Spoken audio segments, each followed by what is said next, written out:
मनुष्य के इतिहास में जो रिसर्च हुई, जो खोजें हुई, उसमें मुख्य है पदार्थ की खोज, द साइंस ऑफ मैटर, और दूसरा जीवन के रहस्यों की खोज, द स्पिरिचुअल साइंस।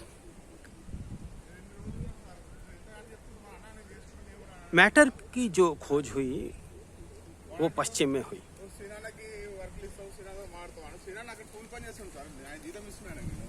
जो मैटर के वैज्ञानिक हैं उन्होंने मैटर के शिखर तक पहुंचा या मैटर के गहराई तक पहुंचे। उन्होंने कहा कि मैटर सब आइटम से बना हुआ है, मैटर का आखिरी हिस्सा एटम है, और जब हम अगर एटम के भी अंदर उतरेंगे, एटम को जब हम फोड़ेंगे तो एक विशाल एनर्जी उत्पन्न होती है जिसे हम विस्फोट के रूप में अनुभव कर सकते हैं।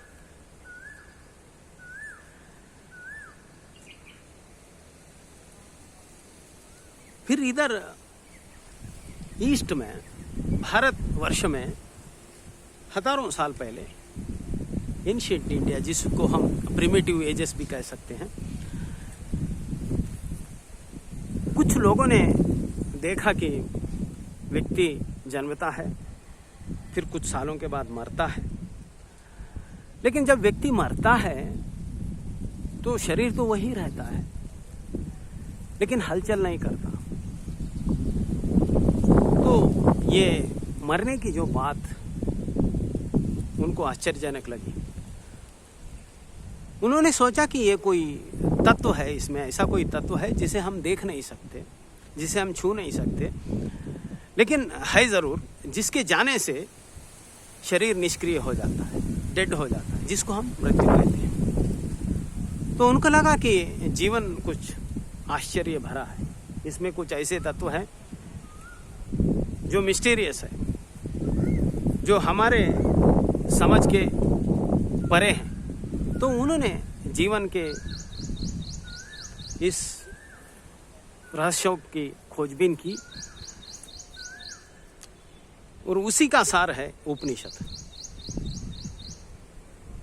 आज हम जिसे उपनिषदों के नाम से जानते हैं उसे फिजिक्स के वैज्ञानिक स्पिरिचुअल साइंस कहते हैं, और कहा जाता है कि इसमें जीवन के रहस्य जो उपनिषद के ऋषियों ने अनुभव किए थे वे छुपे हैं। ये बहुत महत्वपूर्ण और भाग्यपूर्ण बात है कि हमारे उपनिषदों का अध्ययन और उसका उपयोग पश्चिम में हुआ। एटॉमिक फिजिक्स के वैज्ञानिक जब एटम के बारे में और क्वांटम फिजिक्स के बारे में अपनी समझ बना रहे थे, तब उन्होंने उपनिषदों का गहन अभ्यास किया और एटॉमिक थ्योरी के साइंटिस्ट जैसे कि नील्स बोर, हिजनबर्ग और अनेक वैज्ञानिकों ने जब एटम को समझने में जो समझ बनाई, जो थ्योरी बनाई, जो हाइपोथेसिस बनाया, उसमें उनके समझ में उपनिषद के समझ का एक अहम हिस्सा है। इस बात की पुष्टि हाई एनर्जी फिजिक्स के वैज्ञानिक डॉक्टर पात्रा करते हैं अपनी किताब अनकॉमन नॉलेज में। ये ताओ ऑफ फिजिक्स के भी लेखक हैं। ये दो किताबें विश्व के वैज्ञानिक जगत और आध्यात्मिक जगत में काफ़ी प्रचलित है, काफ़ी फेमस है। नील्स बोर और हिजनबर्ग, बाकी सब वैज्ञानिक जब अपने खोज में सक्सेसफुल रहे, तो उन्होंने कहा कि उपनिषदों में जो कहा गया है और एटम का जो स्वभाव है, एटम का जो हमने इन्वेंशन किया है, क्वांटम फिजिक्स को जो हमने जाना है, तो हमें लगता है कि इन दोनों में एक गहरा तालमेल है, एक साइंटिफिक रिलेवेंस है।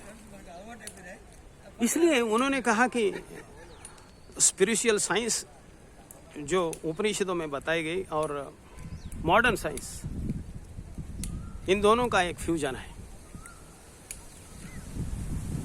और इस बात की पुष्टि होती है डॉक्टर पात्रा की किताब अनकॉमन नॉलेज में।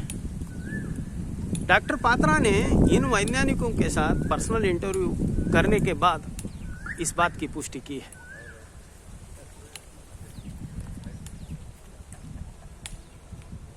फिर अगर हम देखें, थोड़ा पीछे जाएं,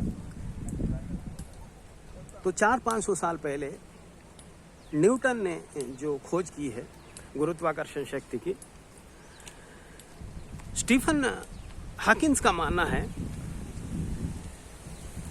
कि जो उदाहरण न्यूटन के बारे में दिया जाता है कि वे झाड़ के नीचे बैठे थे, एप्पल ऊपर से गिरा और उसको देखकर उन्होंने गुरुत्वाकर्षण शक्ति का शोध लगाया, ये एक मिथ्या है। स्टीफन हॉकिंस जो ब्लैक होल के बहुत बड़े वैज्ञानिक रहे हैं, उनका मानना है कि न्यूटन को एक दृष्टांत हुआ था, वो जब ध्यान में थे, गहरी सोच में थे। क्योंकि ध्यान शब्द का जो उपयोग है वो विज्ञान की जगत में कोई सार्थक नहीं है, तो उन्होंने उपयोग किया कि डीप कंटेम्पलेशन। स्टीफन हॉकिंस का मानना है कि जब न्यूटन डीप कंटेम्पलेशन में थे, डीप थॉट प्रोसेस में थे, तब उनको ये अनुभूति हुई। लेकिन ये भी ध्यान का ही हिस्सा है, क्योंकि न्यूटन के रिसर्च को अगर हम देखें तो न्यूटन का ये मानना था कि जो हम ब्रह्मांड के प्रति जो समझ बना रहे हैं पदार्थ के विज्ञान के द्वारा, नेचर ऑफ रियलिटी को, ब्रह्मांड के जो सत्य को, उसके स्वभाव को हम इस सिर्फ ये पदार्थ विज्ञान के द्वारा, जो फिजिकल साइंसेस है उसके द्वारा हम नहीं समझ सकते। इसलिए न्यूटन का मानना था कि हम धर्म के रास्ते को, यानी सांप्रदायिक धर्म नहीं, उपनिषद में जो विज्ञान दिया गया है, आध्यात्मिक विज्ञान, उसकी बात न्यूटन कर रहे हैं, तो उसके भी मार्ग का हमें सहारा लेना पड़ेगा। तो न्यूटन का ये मानना था और उनका ये रिसर्च भी था कि फिजिकल साइंसेस और स्पिरिचुअल साइंसेस, ये दो रास्ते से ही हम ब्रह्मांड के सत्य को समझ सकते हैं।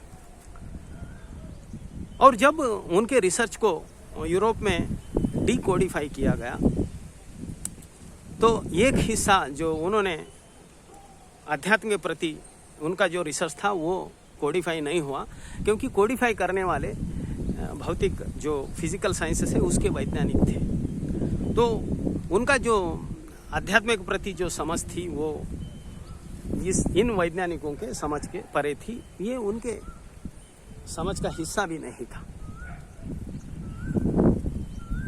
तो आज का जो एटम का जो विज्ञान है वो कहता है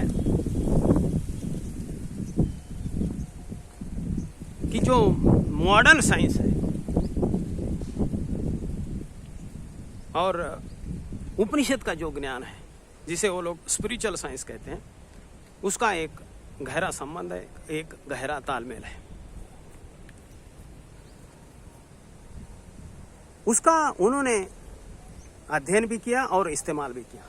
लेकिन आने वाले युग के लिए, आने वाले वैज्ञानिक युग के लिए, वैज्ञानिक सोच के लिए उन्होंने एक गूगल मैप भी एक रास्ता भी, एक रोड मैप भी देकर गए हैं, जिसके आधार पर अगर हम उपनिषद को समझने की चेष्टा करेंगे तो वो सोच वैज्ञानिक होगी और हमारे जीवन में उसकी कुछ सार्थकता भी होगी, वो कंस्ट्रक्टिव होगा। ऐसी ही एक सोच मैंने बनाई है। संसार से समाधि की मन की प्रयोगशाला में अगले पड़ाव में इसको मैं शेयर करूंगा। आज इतना ही। नमस्कार।